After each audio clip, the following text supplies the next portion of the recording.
My wife, a lawyer, laughed when I lost my job. Always knew you'd fail. Didn't tell her about the patent I sold for $167 million. When she filed for divorce to upgrade, I agreed to everything. When she and her lawyer found out months later, they were, look, I'm not going to sugarcoat this for you. I'm Adrian Okoye, and yeah, I'm about to tell you a story that'll make you question everything you thought you knew about love, marriage, and why prenups exist. But we're starting at the beginning. Back when I was still naive enough to believe that fairy tales weren't just Disney's way of setting us up for spectacular failure. Picture this. A rooftop party in downtown Seattle.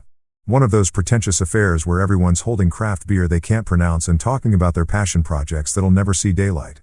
I'm nursing my second IPA, trying to look like I belong among all these LinkedIn profiles come to life when I spot her across the crowd. Sabrina Hole and brother, let me tell you, she was the kind of woman who could walk into a room and make every other conversation suddenly feel like background noise. She had this way about her, sharp as a tack, quick with her words, and the kind of confidence that didn't need to announce itself because it was just there. You know, the type, the woman who never missed a detail, never forgot a face, and could probably recite the terms and conditions she'd skimmed 3 months ago. She was wearing this little black dress that probably cost more than my rent. And she was holding court with a group of suits who were hanging on her every word like she was delivering the Sermon on the Mount. Now, I'm not usually the guy who walks up to the intimidating woman at the party. Hell, I'm barely the guy who goes to parties, but something about her pulled me in like a tractor beam. Maybe it was the way she laughed. Not that fake tinkly sound most people make at networking events, but genuine from the gut laughter that made you want to know what was so damn funny. Or maybe it was just the beer talking. Either way, I found myself walking over there like I had some kind of plan. Adrian Uwe, I said, extending my hand when there was a lull in whatever fascinating conversation they were having about quarterly projections or whatever soul-crushing topic passes for small talk in these circles. She looked at me, really looked like she was running some kind of internal background check, and then smiled. Sabrina Holt, Junior Associate at Harrington & Pike. The way she said it, you could hear the pride in her voice. This wasn't just her job. This was her identity, her climbing the ladder to success badge of honor. Software engineer, I replied, trying to match her energy. I build tools I actually believe in, which apparently makes me some kind of unicorn in this industry. That got a real laugh out of her. The kind that crinkled her eyes at the corners. Idealist programmer. Now I've seen everything. And just like that, we were talking. Not the surface level bull you usually get at these things, but actual conversation. She told me about the case she was working on, some corporate merger that was apparently more complicated than quantum physics. And I found myself genuinely interested. Not because I gave a damn about corporate law, but because watching her explain it was like watching an artist work. Every word was deliberate, every pause calculated for maximum impact. I told her about my current project at Vectorum Systems, this algorithm I'd been developing that could optimize data processing in ways that would make your head spin. Most people's eyes glaze over when I start talking shop. But Sabrina leaned in, asked questions that showed she was actually listening, not just waiting for her turn to speak. So, you're saying you can make computers think faster? She asked, raising an eyebrow. More like I can make them think smarter. There's a difference. I like smart, she said. And the way she said it made my stomach do this stupid little flip that I hadn't felt since high school. We ended up talking until the party started winding down until the rooftop cleared out and it was just us and the city lights stretching out below. She was everything I wasn't. Polished, ambitious in that ruthless way that meant she'd probably step over her own grandmother to make partner. But there was something magnetic about her drive, her absolute certainty that she was going to get exactly what she wanted out of life. I should probably head out, she said eventually, glancing at her phone. Even at midnight, she looked like she'd just stepped out of a magazine. Meanwhile, I probably looked like I'd been hit by a truck full of craft beer and unrealistic expectations. Can I get your number? I asked, trying to play it cool and probably failing spectacularly. She studied me for a moment like she was weighing the pros and cons, running some kind of cost-benefit analysis on whether I was worth her time. Then she smiled, confident, knowing like she'd already decided something I wasn't privy to yet. Sure, she said, and rattled off her digits while I fumbled with my phone like a teenager asking his crush to prom. And that's how it started, with late coffees that turned into dinners, with conversations that stretched until 2 a.m. with me falling harder and faster than a lead balloon. My best friend Tar, God bless his honest soul, took one look at me during this whole courtship phase and said, "Bro, you're looking at that woman like a drowning man looks at land." Maybe he was right. Maybe I was desperate. But it didn't feel desperate. It felt certain. Like everything in my life had been leading up to that moment on the rooftop. Like all the failed relationships and awkward dates and lonely Friday nights had been preparing me for Sabrina Hole. We fell into this rhythm, this comfortable pattern of shared dinners and weekend adventures. She introduced me to her world. Charity galas where everyone spoke in fundraising goals and tax write-offs, wine tastings where I learned the difference between notes of oak and hints of pretension. I showed her mine. Quiet coffee shops where we could actually hear each other think. Hiking trails where her heels couldn't follow. Late night coding sessions where she'd curl up on my couch with legal briefs while I debugged my way to enlightenment. 6 months in, I knew, not suspected, not hoped, knew, this woman was going to be my wife, the mother of my kids, the person I'd grow old and cranky with. So, I did what any rational man in love does. I bought a ring that cost more than my car, and planned a proposal that would either end in eternal happiness or spectacular rejection. I chose the same rooftop where we'd met because I'm nothing if not sentimental. Got the whole place to ourselves for an evening, complete with fairy lights and champagne that definitely wasn't from the grocery store. When I dropped to one knee and pulled out that little velvet box, her reaction was perfect. Vintage Sabrina. She laughed. Not at me, not cruel or dismissive, but at the timing, at the poetry of it all, at whatever cosmic joke had brought us to that moment. Then, while I was still kneeling there like an idiot, wondering if laughter was a good sign or if I should start planning my graceful retreat, she said the word that changed everything. Yes. It felt like the start of something stable and bright, like we'd figured out the secret that half of America couldn't crack. We were going to be the couple who made it, who grew old together, who never needed marriage counseling or separate bedrooms or whatever other relationship band-aids people use to hold their lives together. Looking back now, I can see all the warning signs I missed, all the red flags I painted green in my head because I was so determined to make it work.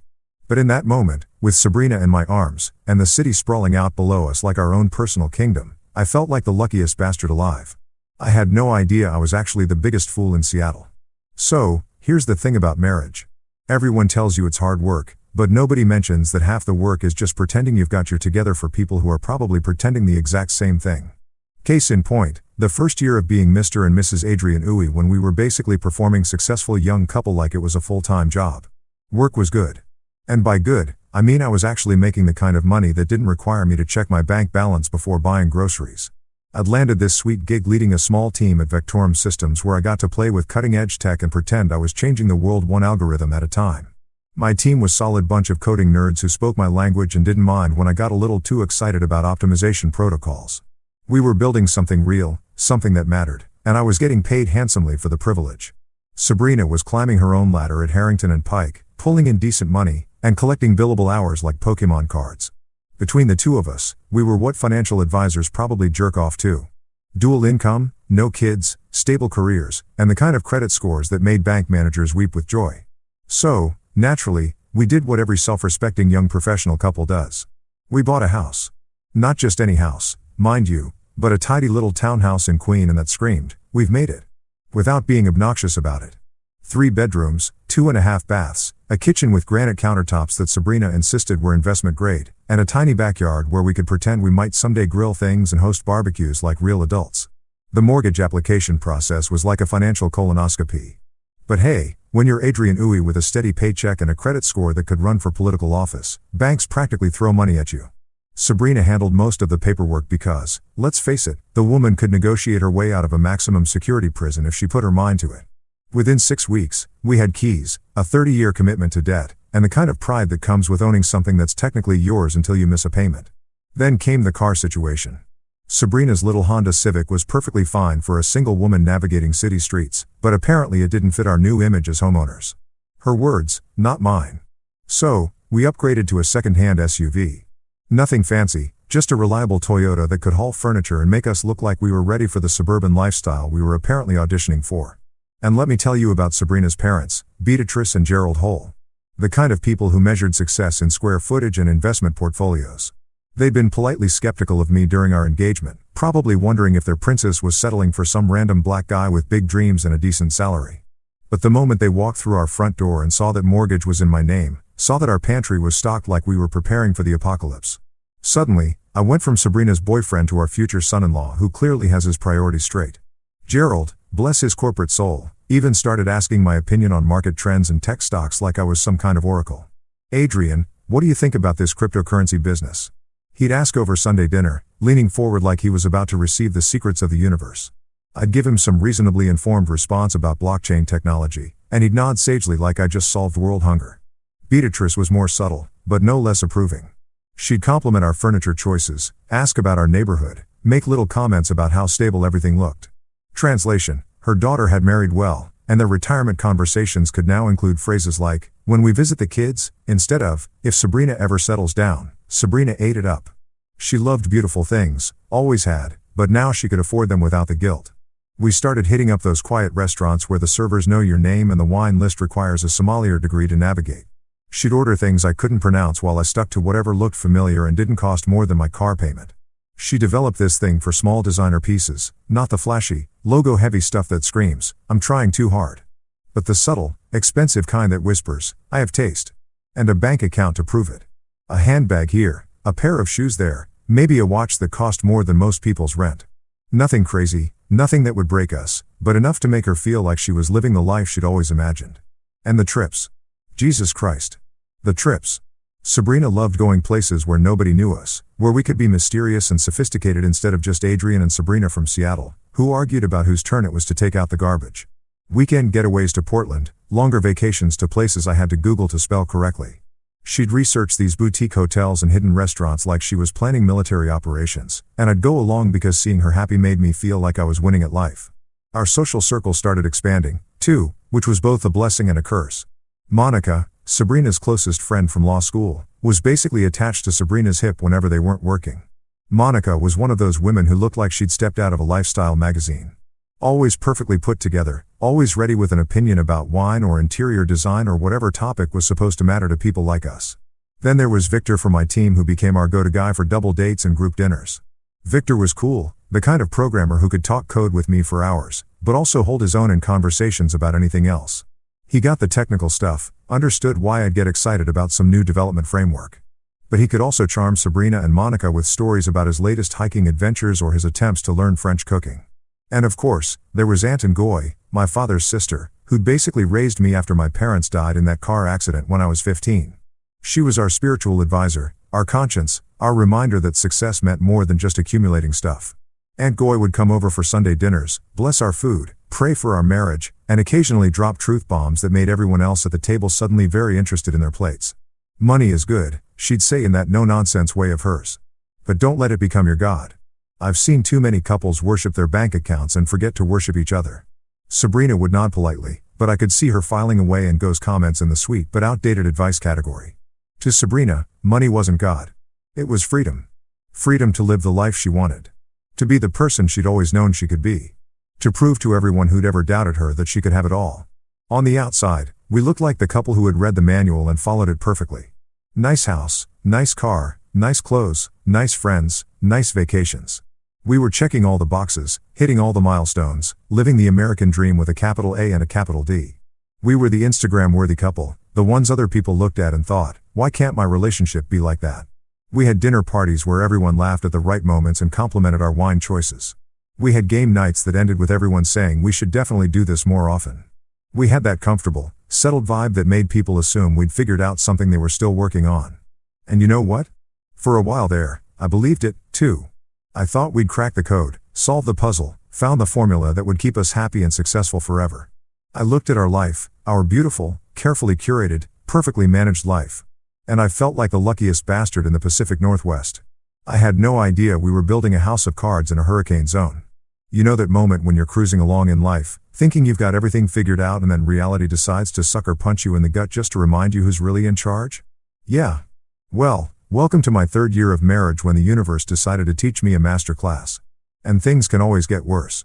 Vectorum Systems hit what the executives like to call a strategic plateau, which is corporate speak for we're going to smile and pretend everything's fine until someone figures out how to unfuck us.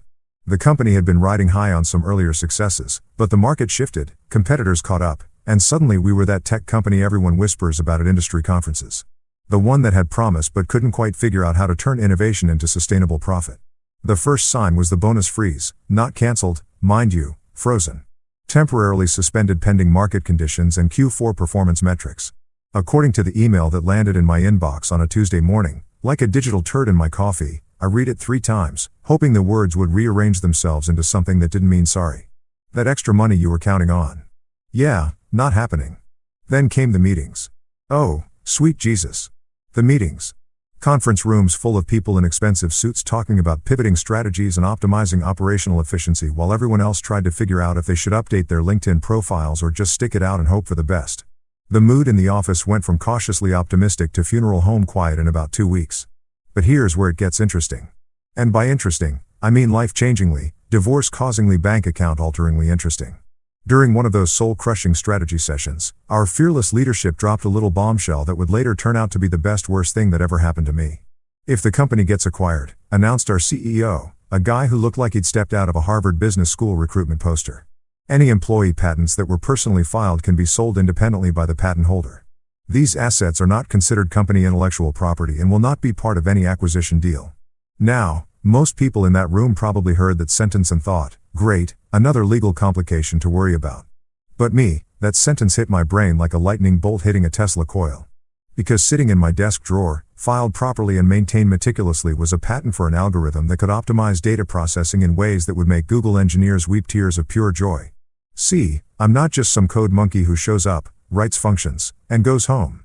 I'm that annoying type of programmer who gets obsessed with efficiency, who stays up until 3 a.m. because I figured out a way to make something run 30% faster, who files patents for my innovations because I watched too many episodes of Shark Tank and learned the hard way that intellectual property is the difference between being employed and being unemployed but rich. This particular algorithm was my baby, my masterpiece, my you-to-every professor who said it'd never amount to anything.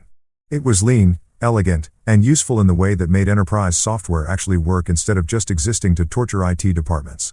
And the beautiful part, it was mine. Not Vector's, not the shareholders, not some venture capitalists. Mine, filed under my name, maintained with my money, clean as a whistle, and twice as sharp. But I didn't tell anyone. Not my team, not my boss, not even Sabrina. Well, except for Marta Sean, my mentor and the smartest woman in tech who'd ever bothered to give me the time of day.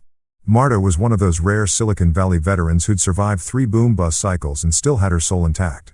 She'd taken me under her wing when I was a junior developer, taught me everything from advanced algorithms to office politics, and had become something like a professional fairy godmother. When I told her about the patent and what leadership had said, she got that look on her face, the one she wore when she was processing information at light speed and calculating odds like some kind of human quantum computer. "Adrian," she said, leaning back in her chair at our usual coffee shop. "If a sale ever happens, do not rush. Structure first, then negotiate. And for the love of God, don't tell anyone what you're sitting on until you've got legal counsel and a plan." "You think they'll actually sell?" I asked, trying to sound casual while my heart was doing Olympic gymnastics in my chest. "Honey, they're bleeding money and running out of runway. Someone's going to scoop them up for the client base and the talent. And when they do, your little algorithm is going to look very attractive to whoever's writing the checks." I went home that night with my brain buzzing like I'd mainly espresso and Red Bull. For the first time in months, maybe years, I felt like I had options. Not guarantees, not certainties, but actual honest-to-God options that didn't involve polishing my resume and begging for interviews. But when I walked through our front door, ready to share some version of this development with my wife, not the specifics, just the general idea that maybe our financial future wasn't as precarious as it seemed, I ran headfirst into Hurricane Sabrina. "So," she said before I'd even taken off my jacket. "No bonus again." The way she said again made it sound like I'd been personally responsible for tanking the entire tech economy. She was standing in our kitchen still in her work clothes, but with that rigid posture that meant she'd been thinking about this conversation all day and had prepared her arguments like she was addressing a jury. "The whole company struggling, Sabrina. It's never just anything with you, is it?" she interrupted. And there was something in her tone that I'd never heard before. Something cold and calculating, like she was evaluating me the same way she'd evaluate a stock portfolio that wasn't performing to expectations. "Look, things might turn around. There are some developments." "Developments?" She laughed, but it wasn't the laugh I'd fallen in love with on that rooftop. This was sharper, meaner, the kind of laugh that cut instead of healed. "Adrian, I'm making junior associate money at a mid-tier firm. You're supposed to be the tech genius bringing in the big bucks. What exactly are we developing here besides debt?" And that's when I realized something that should have been obvious months earlier. Sabrina hadn't married me because she loved my sense of humor or my algorithmic brilliance or my devastatingly handsome face. She'd married me because she thought I was going to be financially successful. And now that my success was looking questionable, so was her interest in being Mrs. Adriano Cuo. The kitchen suddenly felt cold, like someone had opened a window to lead in the Seattle winter. I stood there looking at my wife. This woman I'd thought I knew, this woman I'd built dreams with and saw something I'd never noticed before. She wasn't looking at me like her husband who was going through a rough patch. She was looking at me like a bad investment. She was starting to regret. "We'll figure it out," I said, because what else do you say when your marriage suddenly feels like a business partnership that's failing to meet quarterly projections? But as I watched her turn away and start aggressively loading the dishwasher like the plates had personally offended her, I realized that we might be a much smaller group than I'd previously thought. And that patent in my desk drawer suddenly felt less like a safety net and more like a life raft I might need sooner than I'd ever imagined. That night, lying in bed next to a wife who felt like a stranger, I stared at the ceiling and wondered when exactly I'd become the kind of man who kept secrets from the person who was supposed to be my partner in everything. But as I listened to Sabrina's breathing beside me, measured, controlled, nothing like the soft sighs of contentment I remembered from our early days, I realized that maybe I wasn't keeping secrets. Maybe I was just finally learning to protect myself. You ever notice how people change when they get a little taste of power? Not the dramatic overnight transformation you see in movies, but the slow burn kind where you wake up one day and realize the person sleeping next to you has been replaced by someone who wears their face but speaks with a completely different voice.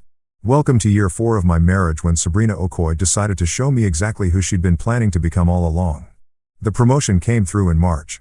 Mid-level associate at Harrington and Pike, which in lawyer land is basically like going from minor league to the majors. Suddenly, Sabrina wasn't just another eager junior attorney billing hours and fetching coffee for partners. She had her own cases, her own clients, her own little corner of legal power where she could make decisions that actually mattered. And with that power came what I started calling the lawyer voice. Gone was the woman who used to laugh at my stupid jokes and speak to me like I was her husband instead of a witness she was cross-examining. In her place was this sleek, professional version of Sabrina who measured every word, calculated every response, and seemed to view our marriage like it was just another contract that needed to be constantly renegotiated in her favor. Image is everything. Adrian, she'd say when I'd suggest we grab takeout instead of spending $80 on dinner at some trendy spot where the portions were smaller than my will to live. We can't live like this. Like this. Those 2 words became her favorite weapon. Deployed whenever our lifestyle didn't match whatever fantasy she'd cooked up about how successful couples were supposed to exist. Like this meant fewer dinners out because my company was still hemorrhaging money like a punctured artery. Like this meant one vacation that year instead of the quarterly getaways she'd become accustomed to. Like this meant she couldn't buy that new designer bag she'd been eyeing without actually checking our bank account first. God forbid we should live within our means like regular human beings. The late nights started around the same time as the attitude adjustment strategy sessions. She'd explain when she rolled in at 10 p.m., 11 p.m., sometimes not at all. Client dinners. You understand how important networking is in my field. Right. Right. Because nothing says professional networking like coming home at dawn smelling like expensive cologne that definitely wasn't mine and acting like I was the for asking where she'd been. Monica's social media became my accidental surveillance system. And let me tell you, Instagram stories are a real when you're trying to maintain plausible deniability about your wife's extracurricular activities. Photo after photo of girls' nights where Sabrina looked too free, too single, too much like a woman who'd forgotten she had a husband waiting at home. There was Sabrina at some upscale bar, laughing with her head thrown back like she didn't have a care in the world. There was Sabrina at a wine tasting, her left hand conspicuously positioned so you couldn't see her wedding ring. There was Sabrina at what looked like a house party, surrounded by men in suits who were definitely not other female attorneys having innocent professional conversations. But every time I brought it up, I got the lawyer voice. Calm, rational, slightly condescending, like I was a child who couldn't possibly understand the complexities of adult professional relationships. Those are colleagues, Adrian. This is how business gets done in the real world. Maybe if you understood professional networking, you wouldn't be stuck in middle management at a failing company. Middle management at a failing company. Each word delivered with surgical precision designed to cut just deep enough to leave a scar without drawing visible blood. This from the woman who used to brag to her friends about her brilliant husband, the software engineer who was going to change the world. Tar saw it before I did. Of course, my best friend had always been too smart for his own good, and he had this annoying habit of pointing out uncomfortable truths that I wasn't ready to hear. Bro, you're being graded. He told me one night over beers while I was explaining away Sabrina's latest disappearing act. And the exam isn't fair because she's the teacher, the student, and the one setting the curve. What's that supposed to mean? It means she's testing you, man. Testing whether you're still worth the investment she made when she married you. And right now, you're failing her little quiz. I wanted to argue with him to defend my wife and my marriage and the life we built together. But deep down in that place where you keep the truths you don't want to admit, even to yourself, I knew he was right. Sabrina wasn't just disappointed in our current situation. She was reevaluating our entire relationship based on some cost-benefit analysis I wasn't privy to. So, I tried harder. Jesus Christ. I tried so hard it was embarrassing. I started cooking more elaborate dinners, thinking maybe if I could create the perfect domestic environment, she'd remember why she'd fallen in love with me in the first place. I'd spend my evenings researching recipes, shopping for ingredients we couldn't really afford, and preparing meals that would make Gordon Ramsay weep with pride. "This is nice," she'd say, picking at her perfectly prepared salmon like it was cafeteria food.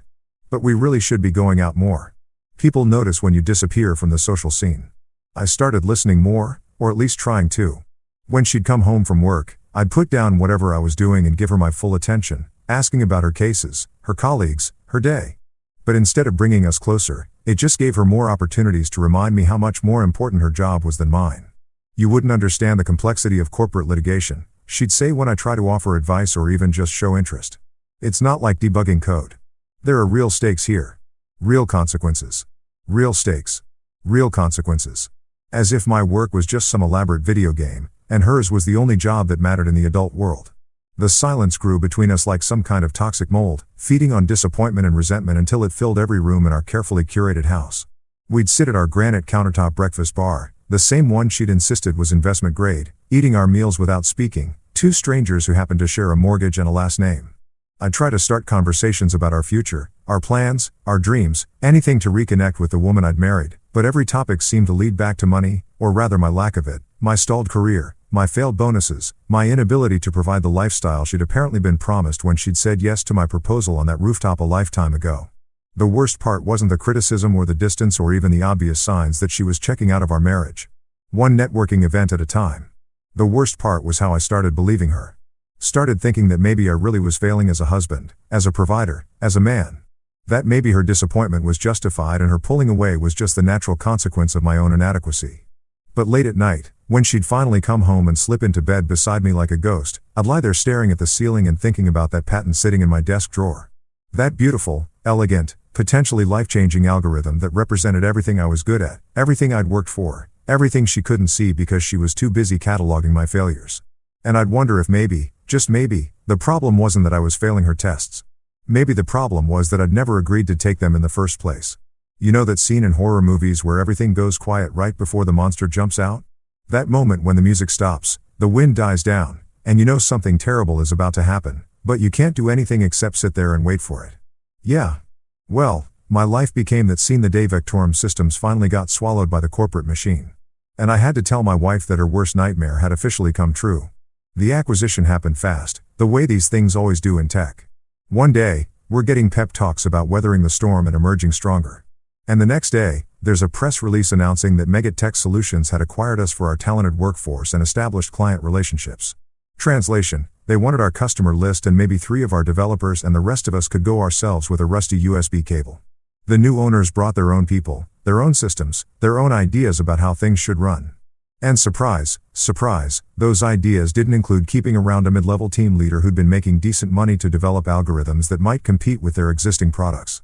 I got called into HR on a Tuesday morning and walked out with a severance package that was generous enough to make me feel grateful and insulting enough to make me want to burn the building down.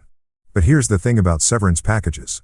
They're designed to make you disappear quietly, to take your little pile of cash and slink away without causing trouble or asking uncomfortable questions about why a profitable division got gutted in favor of whatever garbage the new owners were peddling. And normally that's exactly what I would have done. Taken my money, updated my LinkedIn, and started the soul-crushing process of job hunting in a market that thinks anyone over 30 is basically dead weight with outdated skills. Except I wasn't normal anymore. I had that patent sitting in my desk drawer like a loaded gun. And I was starting to suspect that the bullets in that gun were worth more than my entire severance package. But I couldn't think about that yet. Couldn't even process what it might mean. Because first I had to go home and tell my wife that I was unemployed. I planned it out like a military operation. I'd wait until after dinner. When we were both relaxed and full of the expensive wine, she'd started insisting we buy even though our budget was tighter than a nun's grip on her rosary. I'd ease into it. Maybe start with the positives. The severance was decent. I had options. This might actually be an opportunity to find something better. I'd be calm, confident, reassuring. I'd remind her that we had savings, that we'd been smart with our money, that this was just a temporary setback in our otherwise upward trajectory. But you know what they say about the best laid plans?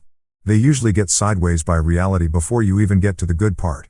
I walked through a front door that evening, still carrying my pathetic little cardboard box of desk supplies like some kind of corporate refugee, and Sabrina took one look at me and knew. Maybe it was the shell-shocked expression on my face, or the fact that I was home at 3:00 p.m. on a Tuesday, or just that predatory instinct that lawyers develop for sensing weakness in their prey. "They let you go," she said. "Not a question, Just a statement of fact delivered in that flat, emotionless tone she used when she was processing information that was going to require immediate strategic response. I set the box down on our kitchen counter right next to the fruit bowl we never used because we were always too busy to eat fruit, and tried to find the words I'd been rehearsing all afternoon. The acquisition went through, I said, going for calm and reasonable. They brought their own team. I got a decent severance package, and that's when she laughed. Not the surprised laugh of someone who's just heard unexpected news, or the nervous laugh of someone trying to process difficult information. This was something else entirely, clean, brutal, and sharp enough to cut glass. It started low in her throat and built into something that sounded almost gleeful, like she'd just heard the punchline to a joke she'd been waiting years for someone to tell. "Of course they did," she said when the laughter finally died down. "Of course you got fired. I should have seen this coming from a mile away. Sabrina, it's not always knew you'd fail," she continued, in the way she said it. So matter of fact, so confident, like she was stating something as obvious as the sky being blue. Hit me harder than if she'd picked up a kitchen knife and stabbed me in the chest. "You're not built for the rooms I walk into." The rooms she walked into like success was some exclusive club with a dress code I'd never learned and entry requirements I couldn't meet. Like I was some kind of imposter who'd been pretending to belong in her world until reality finally caught up and exposed me for the fraud I'd always been. But that wasn't even the worst part. The worst part was how she kept saying it over and over, like she was testing out different versions of the same insult to see which one cut deepest. She said it to Monica during one of their wine-soaked bitching sessions, loud enough for me to hear from the next room. She said it to her parents over Sunday dinner, complete with that patronizing smile that suggested she was sharing some kind of profound insight about the fundamental nature of human ambition. "Adrian's a sweet man," she'd tell anyone who'd listen. "But he's just not built for the rooms I walk into. Some people are meant for middle management. And there's nothing wrong with that. Nothing wrong with that." Except everything about the way she said it suggested there was plenty wrong with it. Plenty wrong with me. Plenty wrong with the choice she'd made when she'd agreed to marry someone who apparently wasn't worthy of whatever rarefied air she'd started breathing at her fancy law firm. I kept my face calm during these little character assassinations. Kept my hands still. Kept my voice level when I had to respond. But inside, something was changing. Inside, that patent was starting to feel less like a safety net and more like a secret weapon. A trump card that nobody knew I was holding, least of all the women who'd apparently been keeping a running tally of my failures since the day we'd said, "I do." Aunt Gozie came by the following Sunday like she always did, bringing her homemade pepper soup and her uncanny ability to see through from 3 counties away. She took one look at the tension in our dining room. Sabrina picking at her food while making subtle comments about realistic expectations and accepting limitations. Me sitting there like a kicked dog trying not to react, and waited until Sabrina went to take a call from Monica before pulling me aside. "Don't fight in the open," she said, pressing a small silver cross into my palm. Her hands were warm and steady, and for a moment, I felt like that 15-year-old kid she'd taken in after my parents died, desperate for someone to tell him everything was going to be okay. Build in the quiet. Some battles are won before the other side even knows there's a war. I wanted to tell her about the patent, about the phone calls I'd been getting from companies interested in my work, about the lawyers I'd been quietly consulting with on my lunch breaks. But something held me back. Maybe wisdom, maybe paranoia, maybe just the same instinct that had kept me from sharing too much with Sabrina over the past few months. Instead, I just nodded and slipped the cross into my pocket, where it sat like a small reminder that somebody still believed in me even when I was struggling to believe in myself. That night, after Sabrina had gone to bed without so much as a good night, I sat in my home office and stared at that patent application on my computer screen. All those hours of work, all that brilliance reduced to legal language and technical specifications. But underneath the dry bureaucratic prose was something beautiful, something powerful, something that belonged to me and nobody else. And for the first time since I'd heard Sabrina's laugh echoing through our kitchen, I smiled because she was right. I wasn't built for the room she walked into. I was built for something much better than that. You know what's funny about divorce papers? They're probably the most honest documents you'll ever see in a failing marriage. All that about growing apart and irreconcilable differences when what they really mean is one person decided the other person wasn't profitable enough to keep around. But hey, at least they're direct about it. Unlike the months of passive-aggressive warfare that usually precede them, the papers arrived on a Thursday morning via courier because apparently regular mail wasn't dramatic enough for the dissolution of the Uy family empire. I was sitting in my home office fielding calls from headhunters who all wanted to know why I'd been displaced from Victorian corporate speak for fired, but with more syllables to make it sound classier, when this kid in a uniform showed up at my door with a manila envelope that felt heavier than it should have. Inside was my marriage reduced to legal language and formatted with the kind of neat headings and confident margins that screamed professional job by people who bill by the hour. Sabrina had gone with Morrison, Kane, and Associates, The kind of white shoe divorce firm that specializes in helping dissatisfied spouses extract maximum value from their soon-to-be exortners. These weren't the lawyers you hire when you want an amicable split. These were the sharks you call when you want to strip the carcass clean. The reason for divorce was listed as "we've grown apart. I need an upgrade." Not kidding. That's literally what it said. Like I was an iPhone she'd outgrown and now wanted to trade in for the latest model. The casual cruelty of it was almost impressive in its completeness. No mention of trying to work things out. No token gestures toward counseling or separation. Just a clean surgical removal of me from her life so she could get on with whatever upgrade she had in mind. The financial demands were exactly what you'd expect from someone who'd been calculating this move for months. She wanted the house. Obviously couldn't have her dating profile listing some apartment address when she was trying to attract the kind of men who measured success in square footage and property values. She wanted the SUV because taking the bus wasn't compatible with her new image as an available professional woman. She wanted the furniture, the art, the kitchen appliances, basically everything we'd accumulated during our brief experiment in domestic bliss. And then there was the alimony. Sweet Jesus, the alimony. According to her lawyers, I owed Sabrina ongoing financial support to maintain her established standard of living while she transitioned to single life because apparently the lifestyle she'd grown accustomed to during our marriage was my responsibility to fund even after she decided I wasn't worthy of sharing it with her. I should have been pissed. I should have been outraged, indignant, ready to fight this obvious cash grab with every legal weapon I could afford. Instead, I felt something I hadn't experienced in months. Relief. Pure, clean, overwhelming relief that this nightmare was finally ending. And I could stop pretending we were going to work things out. Because here's the thing, nobody tells you about divorce. Sometimes the papers aren't the beginning of a battle. They're the end of a war you've been losing for years. Sabrina wasn't taking anything from me. She was just making it official that she'd already decided I had nothing she wanted except my bank account. I called Ioma Duru that afternoon. Ioma was the kind of lawyer other lawyers respected and opposing counsel feared.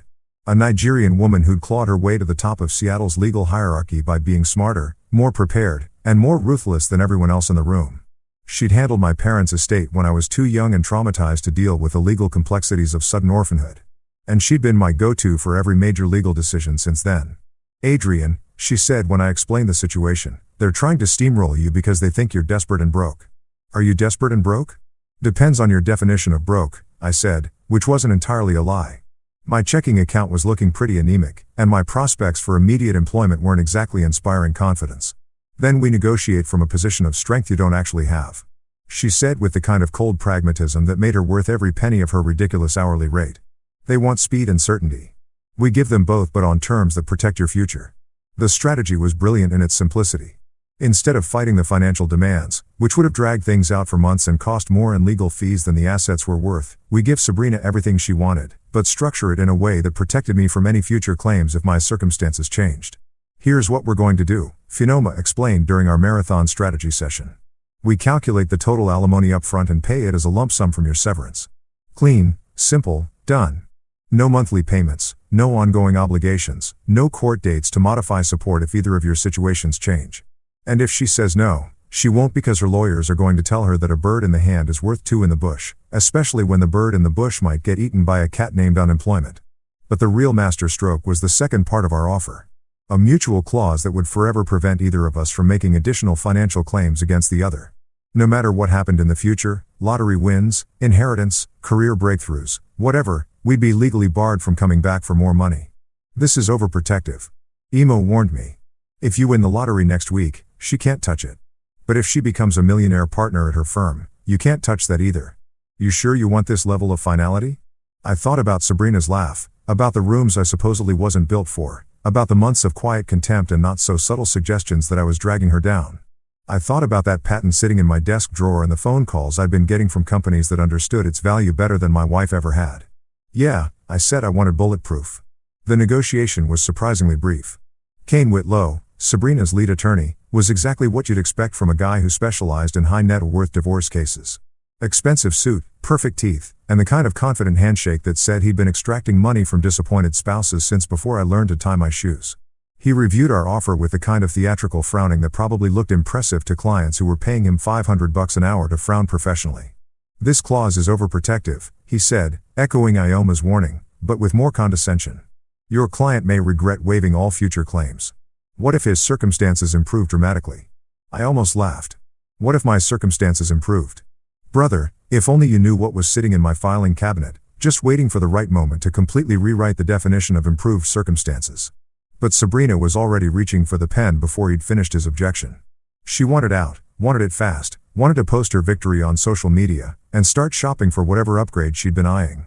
The idea that I might someday be worth more than my current severance package probably seemed as likely as me sprouting wings and flying to the moon. "I just want this over with," she said. And for the first time in months, we agreed on something completely. She signed with that same confident flourish she'd used on our marriage certificate, probably thinking she'd just executed the financial coup of the century. I signed with steady hands, thinking about freedom, about possibilities, about the beautiful irony of paying for my own liberation with money I'd gotten from getting fired. 2 weeks later, I wired the lump sum alimony payment. Every penny calculated and agreed upon, clean and final. Then I loaded my 2 suitcases into the back of an Uber and left our perfect townhouse for the last time. I didn't look back, didn't take one last sentimental walk through the rooms where we'd played house and pretended to be happy. Because here's what Sabrina never understood, what her expensive lawyers never explained, what all her cost-benefit analyses never accounted for. Sometimes the best investment you can make is buying your way out of a bad partnership before it destroys everything you've worked for. And sometimes, if you're very lucky and very smart, you get to do it with money that's about to become the least important thing in your bank account. Patience is a funny thing. Most people think it's about waiting passively for good things to happen, like some kind of cosmic lottery where you just buy your ticket and hope for the best. But real patience, the kind that changes your life, is about knowing exactly what you're waiting for and being smart enough to keep your mouth shut until the moment is perfect. 3 months after my divorce was finalized, I learned the difference between hoping for a miracle and engineering one. I was living in this tiny apartment above Romano's Bakery in Fremont. The kind of place where you wake up every morning to the smell of fresh bread and the sound of delivery trucks rattling the windows. It wasn't glamorous. Hell, it wasn't even particularly clean, but it was mine. And after months of living in a house that felt like a museum of failed expectations, mine was the most beautiful word in the English language. The apartment came furnished in what I generously called early American garage sale, a couch that had seen better decades, a dining table that wobbled if you looked at it wrong, and a bed that made sounds like it was dying every time I rolled over. But it had decent Wi-Fi and a window that looked out over the Ship Canal. And honestly, that was all I needed while I figured out what the hell I was going to do with the rest of my life. I wasn't job hunting, which probably should have worried me more than it did. My severance was decent enough to keep me fed and housed for a while. And for the first time in years, I was sleeping through the night without waking up in a cold sweat about mortgage payments and credit card bills, and whether my wife still loved me enough to pretend she wasn't embarrassed by my existence. But mostly I was waiting because 3 days after I'd signed my divorce papers, my phone had started ringing with a very specific kind of call. The kind that made my heart race and my hands shake and my brain start calculating numbers that seemed too big to be real. The first call came from TechFlow Industries, some startup that had somehow gotten wind of my algorithm and wanted to know if I'd be interested in licensing opportunities. The second came from Data Stream Solutions, a mid-tier company that specialized in enterprise software and had apparently been watching my patent filings like some people watch stock prices. By the end of the week, I had 6 companies expressing serious interest in what they politely called my intellectual property assets. That's when I called IOMO again. Because if there's one thing getting divorced teaches you, it's that you never ever make major financial decisions without talking to someone smarter than you who charges enough money to actually give a about protecting your interests. "Adrian," she said after I'd explained the situation, "you need more than a divorce attorney. You need a business attorney, a tax strategist, and probably a therapist because you're about to enter a world where everyone's going to want to be your best friend. And most of them are going to be lying through their teeth. Enter Luis Romero, tax strategist, extraordinaire, and the kind of man who could find loopholes in the 10 Commandments if you paid him enough. Luis was guy for complex financial structures. The wizard behind the curtain who helped rich people stay rich by making sure Uncle Sam got his cut, but not a penny more than absolutely necessary. Here's what we're going to do, Luis explained during our first meeting, spreading papers across his conference table like he was planning a military campaign. We don't want this money anywhere near your personal name. Too messy, too traceable, too many ways for it to come back and bite you in the ass if your circumstances change. The structure he designed was beautiful in its complexity. First, we'd create Northbridge Analytics LLC, a limited liability company that would hold the patent and conduct all the negotiations. Then, we'd create the Onyx Trust, which would own Northbridge and serve as an additional layer of protection between me and the money. I'd be the beneficiary of the trust, but not the owner, which meant that legally speaking, I didn't own the patent or the company or the eventual proceeds from any sale. "This is overkill," I said, looking at the organizational chart that looked like it had been designed by someone with trust issues and a law degree. "Overkill is exactly what you want when you're about to make more money than you've ever seen in your life," Louise replied. The more layers between you and the cash, the harder it is for anyone to come after it later. Ex-wives, creditors, the IRS, they can all try, but they'll be fighting shadows and paperwork instead of hitting a real target. The negotiations took 6 weeks. And let me tell you, watching corporate lawyers fight over your intellectual property is like watching lions fight over a gazelle, except the gazelle is worth 8 figures and everyone involved bills by the 15-minute increment. It turned out that my little algorithm wasn't just useful, it was revolutionary. The kind of breakthrough that could save Fortune 500 companies millions of dollars in processing costs while making their systems run faster than a cheetah on Red Bull. Every company that had called wanted exclusive rights, not just licensing deals, which meant they were basically bidding on my entire future in the most expensive auction I'd never planned to enter. Megatech Solutions, the same corporate who'd fired me from Victorium, ended up winning the bidding war, which was ironic enough to make me believe in cosmic justice. They wanted my algorithm so badly they were willing to pay what Louise kept calling you money, which apparently is a technical term for amounts that are large enough to fundamentally change your relationship with money forever. The final negotiations happened in Ioma's conference room with me sitting quietly in the corner while lawyers in thousand suits argued over decimal points that represented more money than most people see in a lifetime. I felt like I was watching someone else's life, like I'd accidentally wandered into a movie where the protagonist gets rich through a series of coincidences and smart decisions that seemed too convenient to be real. But when they finally reached an agreement and Louise slid the contract across the table for my signature, the number at the bottom was very, very real. $167 million. $167 million for an algorithm I developed in my spare time because I was too obsessive-compulsive to accept that data processing had to be inefficient. I signed with steady hands, trying to look like the kind of person who negotiated 9-figure deals on a regular basis instead of someone who'd been eating ramen noodles for dinner 3 nights a week. Then I walked outside, turned off my phone, and walked to the pier where Sabrina and I used to go on our early dates back when we thought we were building something that would last. I stood there for an hour, letting the wind hit my face until the water blurred and the city lights started reflecting off the sound like scattered diamonds. I didn't call anyone, didn't celebrate, didn't even allow myself to think about what this meant for my future. I just stood there and breathed, feeling something I hadn't felt in years. Complete, total, overwhelming peace. When I finally went home to my shitty little apartment above the bakery, I did something that probably would have horrified every financial advisor in Seattle. I went to sleep. Didn't buy anything. Didn't change anything. Didn't even check my bank balance to make sure the wire transfer had gone through. Instead, I built a small team. Martichin agreed to come on as my advisor, bringing her decades of tech industry wisdom and her supernatural ability to spot from 3 time zones away. Victor, my former teammate from Victoria, joined as head of engineering, probably because he was tired of working for companies that couldn't see past their next quarterly report. And Kesha Williams, an operations specialist I'd known from my early days in tech, rounded out the group as the person who'd make sure we actually got done instead of just talking about getting done. We paid ourselves modestly, enough to live comfortably, but not enough to attract attention or change our lifestyles dramatically. The rest went back into building products, developing new algorithms, creating the kind of company I'd always wanted to work for, but had never been smart enough to build. For the first time in years, I slept. Really slept.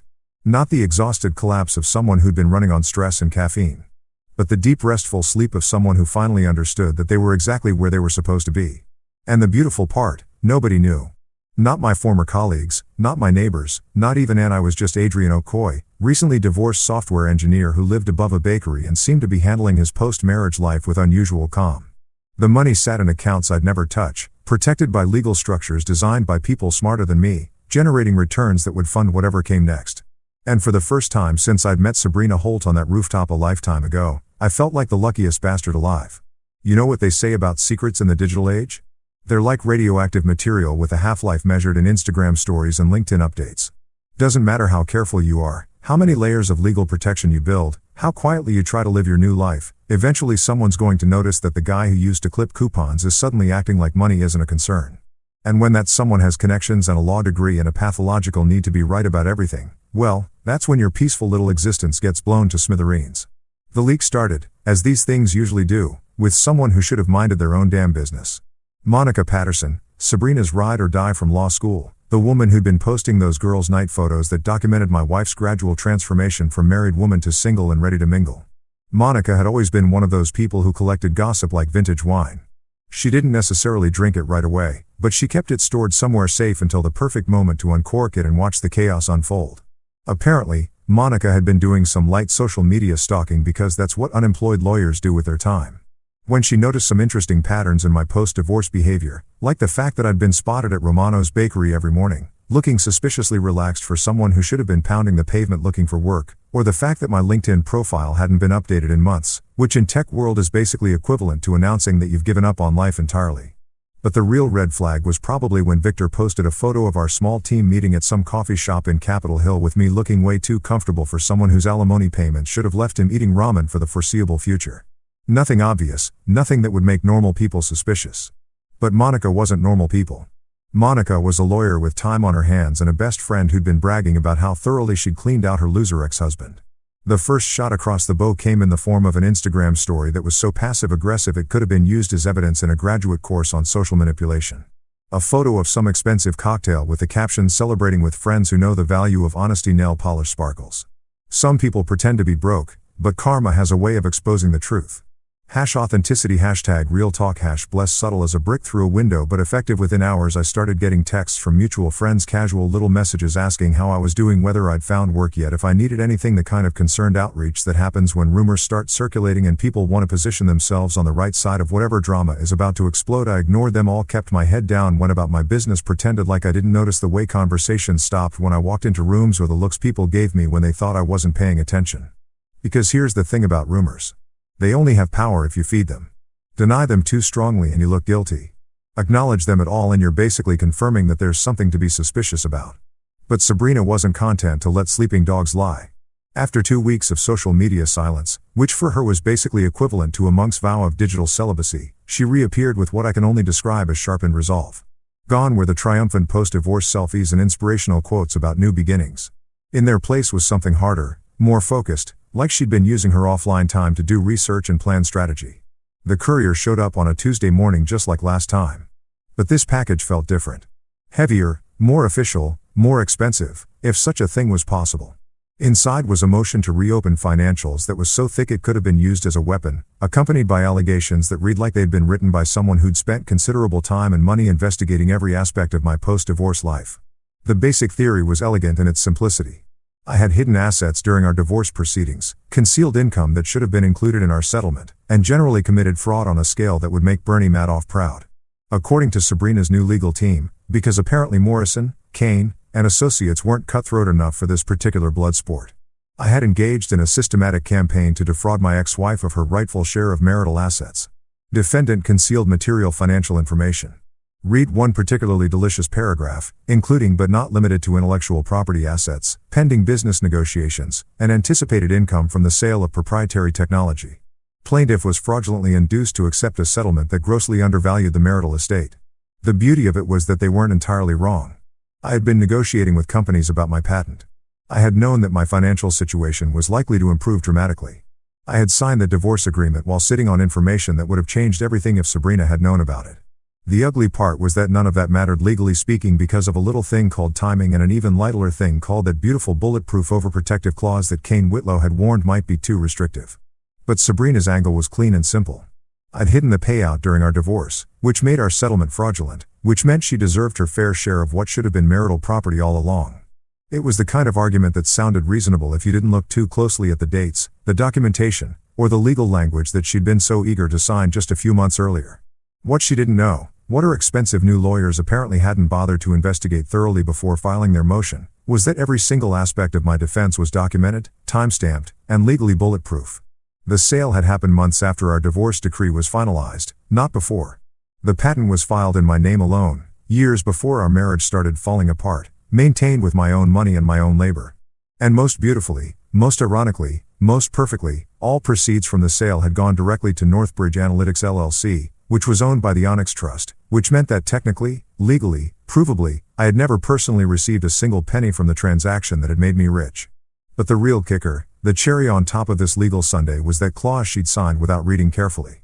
That overprotective, unnecessarily restrictive, supposedly unfair clause that prevented either of us from making any future financial claims against the other, regardless of changed circumstances. She had literally signed away her rights to any money I might make in the future, then sued me for making money in the future, apparently without realizing that those two things were mutually exclusive in the eyes of the law. I called Ioma as soon as I finished reading the motion, and for the first time since I'd known her, I heard her laugh out loud during a professional conversation. "Adrian," she said, I've seen a lot of stupid legal strategies in my career, but this might be the stupidest. They're essentially arguing that you defrauded her by not predicting the future accurately enough during your divorce proceedings. So, we fight it. Oh, we're going to do more than fight it. We're going to counterclaim for breach of settlement, frivolous litigation, and attorney's fees. Because if someone's going to weaponize the court system to try to get a second bite at your apple, they're going to pay for the privilege. For the first time in months, I smiled. Really smiled. The kind of grin that starts in your chest and spreads outward until you feel like you might actually burst from the sheer joy of watching someone's carefully laid plans explode in their face. Sabrina wanted a war. Fine, she could have her war, but she was about to learn the difference between fighting someone who was desperate and fighting someone who had nothing left to lose and unlimited resources to make sure justice got served with a side of very expensive legal fees. There's something almost religious about a courtroom when you're not the one about to get crucified. The high ceilings, the polished wood, the way everyone speaks in measured tones like they're afraid of waking up some sleeping god of justice who might smite them for being too loud. King County Superior Court, Department 12.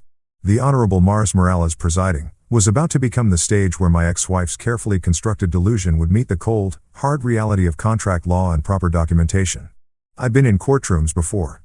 Nothing dramatic, just the usual adult responsibilities like settling my parents' estate and dealing with insurance companies who thought act of God was a legitimate way to avoid paying claims. But this was different. This was personal. This was the woman who'd laughed at my failures, dismissed my potential, and signed away her rights to my success, trying to convince a judge that she deserved a second chance to profit from the very achievements she'd been so confident would never happen.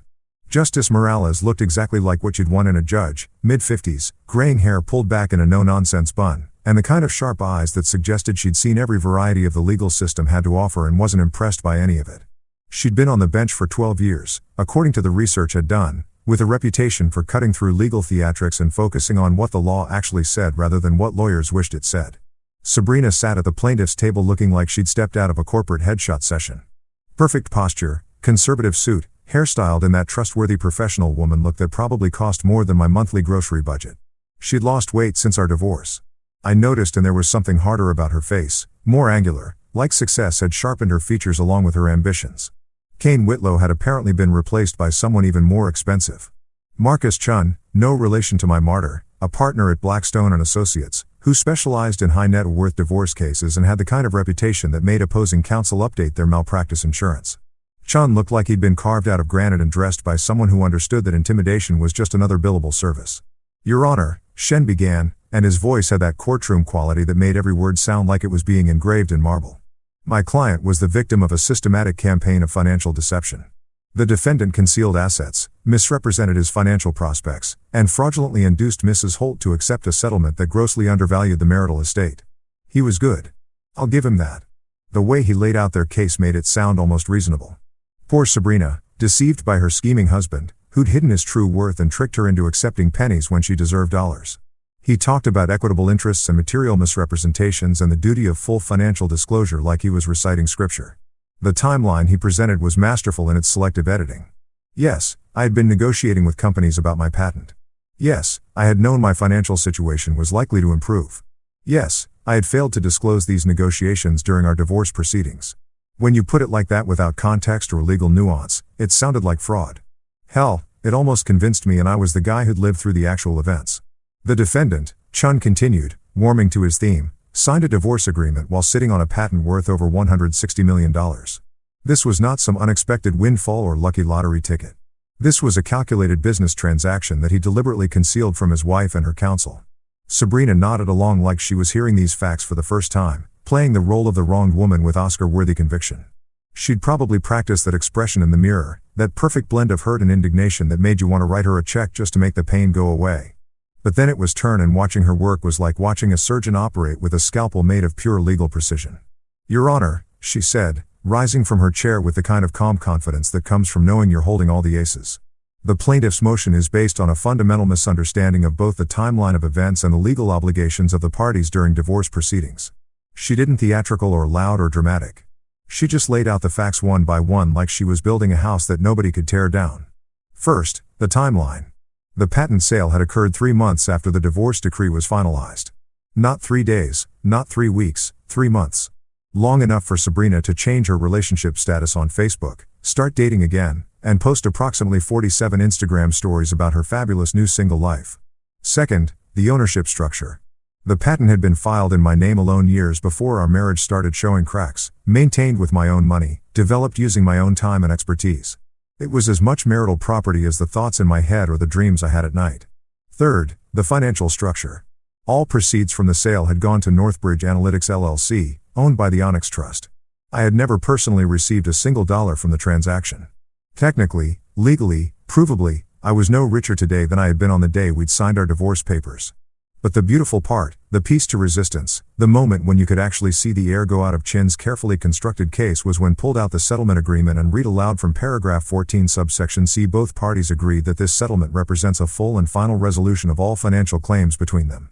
Neither party shall have any right to seek modification, additional support, or any other financial remedy from the other party, regardless of changed circumstances, increased income, inheritance, lottery winnings, business success, or any other improvement in either party's financial condition. She let that sink in for a moment. The courtroom so quiet you could hear the bass breathing. Then she continued, "Your Honor, the plaintiff signed this agreement willingly with full legal representation after her counsel specifically warned that this clause might be overprotective and that she might regret waiving future claims. She chose to sign anyway because she wanted a quick divorce and believed her husband would never amount to anything more than his current circumstances suggested." Justice Morales had been taking notes throughout both presentations, but now she looked up and you could see her making connections, following the legal logic to its inevitable conclusion. She asked exactly 3 questions, each one surgical in its precision. "Counselor Chun, are you arguing that your client should be rewarded for making a bad bet? Ms. Duru, was there any legal obligation for your client to disclose ongoing patent negotiations that might or might not result in future income? And finally, both counselors, how does this court reconcile a claim for concealed assets when those assets demonstrably did not exist at the time the settlement was executed?"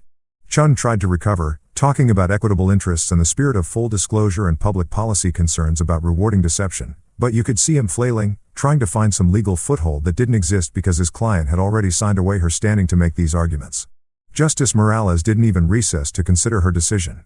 She simply closed the folder in front of her and looked directly at Sabrina for the first time during the proceedings. "Motion denied," she said with the kind of finality that made the words feel like a door slamming shut. "Dismissed with prejudice," but if wasn't finished, she rose again, smooth as silk, and presented our counterclaim for breach of settlement agreement and attorney's fees. The judge granted it without hesitation, noting that weaponizing the courts for buyer's remorse was not an acceptable use of judicial resources and that frivolous litigation should have consequences. That's when Sabrina's composure finally cracked. Just for a moment, just long enough for me to see the woman I'd married, not the polished professional or the calculating ex-wife, but the person who'd realized she'd just made a very expensive mistake, and there was no taking it back. She didn't look at me as they filed out, but Kane did. The expression on his face suggested he was already calculating how much this disaster was going to cost his malpractice insurance. Outside the courthouse, Ioma and I stood in the Seattle drizzle while she explained what had just happened in terms that didn't require a law degree to understand. "She bet against you," she said simply. "She bet that you'd never be worth more than your severance package, and she lost. Now she gets to pay for the privilege of being wrong." As I walked back to my car, I felt something I hadn't experienced since that night on the rooftop when Sabrina had said yes to my proposal. Complete, total, overwhelming certainty that I was exactly where I was supposed to be. The only difference was that this time I was the only one celebrating. You know that moment after a thunderstorm when everything goes quiet and you can finally hear yourself think again. When the air smells clean and the world looks washed and new and you realize that all the noise and fury that seemed so important just a few hours ago was really just weather passing through. That's what the weeks after the courtroom felt like. Like I'd been living through a hurricane for years and had finally reached the calm that comes after the storm moves on to terrorize someone else's life. I wrote one letter, not an email, not a text, not some passive-aggressive social media post that would let everyone know I'd won without actually saying it. An actual letter on actual paper, the kind of formal correspondence that people used to send when they wanted their words to carry weight. I spent 3 hours writing it, crossing out lines, starting over, trying to find the perfect balance between grace and finality. "Dear Sabrina," it began, because even after everything, she deserved that much courtesy. "Thank you for leaving quickly. I could not have built this with you beside me. The peace I have is worth more than the money." That was it. 41 words that said everything I'd been thinking for months, but had never been able to articulate. Not you for trying to steal my money, or I hope you learned your lesson, or any of the petty vindictive things I could have said, just acknowledgement of a simple truth. Some people are meant to be part of your journey and some people are meant to show you why you needed to take a different path. I sealed it in an envelope, wrote her address in my careful handwriting, and walked it to the post office myself.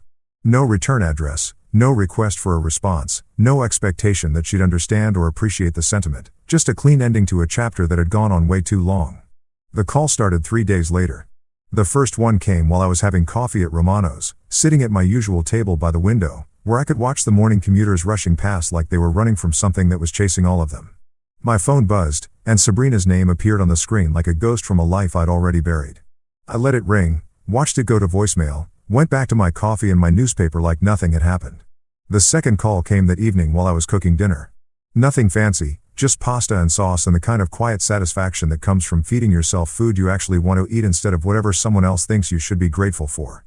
Again, I let it ring again. I went back to what I was doing. Like my phone was just another kitchen appliance making noise. The third call came the next morning, early enough that it woke me up from the kind of deep, dreamless sleep I'd been enjoying since the courtroom. This time, I turned off my phone entirely and went for a walk around Green Lake, where families were feeding ducks and couples were holding hands and the world was continuing to spin just fine without my participation in whatever drama Sabrina was trying to create. But on the fourth call, something made me answer. Maybe curiosity, maybe closure, maybe just the perverse desire to hear what she thought she could possibly say that would change anything about our situation. I picked up on the final ring right before it would have gone to voicemail again. Adrian, her voice was different than I remembered. Smaller somehow, less confident, like she'd been practicing what to say, but couldn't quite get the words to come out right. "Hello, Sabrina. Adrian, I'm sorry." The words came out in a rush, like she'd been holding her breath and finally decided to let it all out at once. "I didn't know. I was angry. I thought you'd hidden something from me. And I couldn't stand the idea that you'd gotten over on me somehow. I thought about the rooftop where we'd met, about the townhouse we'd bought together, about the dreams we'd shared, and the life we tried to build before it all went sideways. I thought about her laugh in our kitchen, about the lawyer voice, about the months of quiet contempt that had slowly poisoned everything we'd once had. But mostly, I thought about the man I'd been when I'd loved her, and the man I'd become since I'd stopped trying to be someone she could respect. Can we talk?" She continued when I didn't respond immediately. "Maybe we could meet for coffee or dinner or something. I know I messed up. I know I hurt you, but maybe we could. I wish you well, Sabrina," I said, cutting her off as gently as I could. Some bridges burned clean for a reason. I hung up before she could respond, before she could try to negotiate or bargain or lawyer her way back into a life that had moved on without her. Then I turned off my phone again and walked downstairs to Romano's, where the smell of fresh bread and the sound of normal people living their normal lives reminded me that the world was much bigger than my marriage had ever been. Victor sent me a build link while I was sitting there. Some new feature he'd been working on that would make our latest project even more elegant than it already was. Kesha pinged me about a customer win. Some Fortune 500 company that had decided our algorithms were exactly what they'd been looking for to solve problems they hadn't even known they had. Marta texted me a simple message. "Proud of how you carried your silence." That last one made me smile. Really smile. The kind of expression that starts in your chest and spreads outward until you feel like you might actually burst from the sheer joy of being exactly who you're supposed to be. People ask me if I ever felt revenge. Friends, colleagues, even Aunt during one of our Sunday dinners when she was trying to understand how I'd managed to come through everything so unscathed. They want to know if I enjoyed watching Sabrina's case collapse. If I took satisfaction in her public humiliation, if some part of me was glad that the woman who'd bet against me had lost so spectacularly. The honest answer is no. I didn't feel revenge. Because revenge requires you to still care enough about someone to want them to suffer.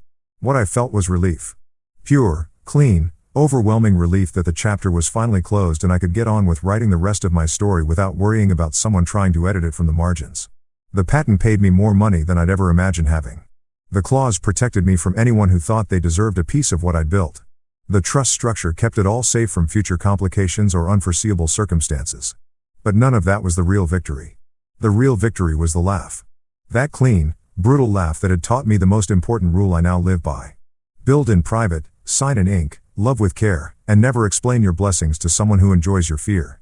I live above a bakery now in an apartment that smells like fresh bread every morning and overlooks a canal where boats carry cargo to places I've never been. I have more money than I can spend in 3 lifetimes. But I still buy my coffee from the same place and read my newspaper at the same table and walk the same route around the lake when I need to think. My team is small but brilliant, building products that solve real problems for real people instead of just moving money around in increasingly complicated ways. We're profitable, sustainable, and growing at exactly the pace we choose instead of the pace some investor thinks will maximize their returns. And sometimes when I'm sitting by my window watching the morning commuters rush past, I think about that rooftop party where I met a sharp, confident woman who seemed to have all the answers. I think about the man I was then, hopeful, naive, so eager to build a life with someone that I ignored all the signs that we were building toward completely different destinations. I don't regret loving her. I don't regret marrying her. I don't even regret the divorce because without it, I never would have learned the difference between being someone's partner and being someone's investment portfolio. What I regret is how long it took me to realize that the most important person I needed to prove myself to was me. The rest, as they say, is just noise that eventually fades to silence, leaving you alone with the life you've built and the peace you've earned and the quiet satisfaction of knowing that sometimes if you're patient and smart and incredibly lucky, the universe gives you exactly what you need exactly when you need it, even if you didn't know you needed it at the time.